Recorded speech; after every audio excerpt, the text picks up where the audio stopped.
okubeera omulokole ow'ekiseera ekiriwo. Amiina. Kakati bw'obanga oli mulokolega tuwulira eggulu kye ligamba mu kiseera kino kye tulimu.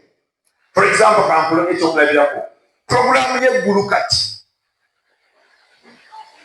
mu kiseera kye tulimu kino, puroguramu y'eggulu eri ku kukomawo kwa Mukama waffe Yesu okutwala abatukuvu rapture. Kati bw'oba mulokole ng'ekyo mu puroguramu yo tekiriimu, mu birowoozo byo tekiriimu nti essaawa yonna Yesu asobola kujja n'atwala ekkanisa. Amiina. Kitegeeza nti toli mwana wa Mukama omutuufu.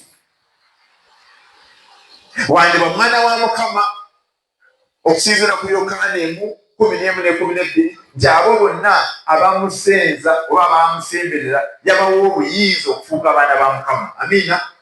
Naye wali akuwa buyinza, naye otambula mu buyinza obwo ng'okkiriza Omwoyo Omutukuvu okufuga n'ofuuka omwana wa Mukama omutuufu.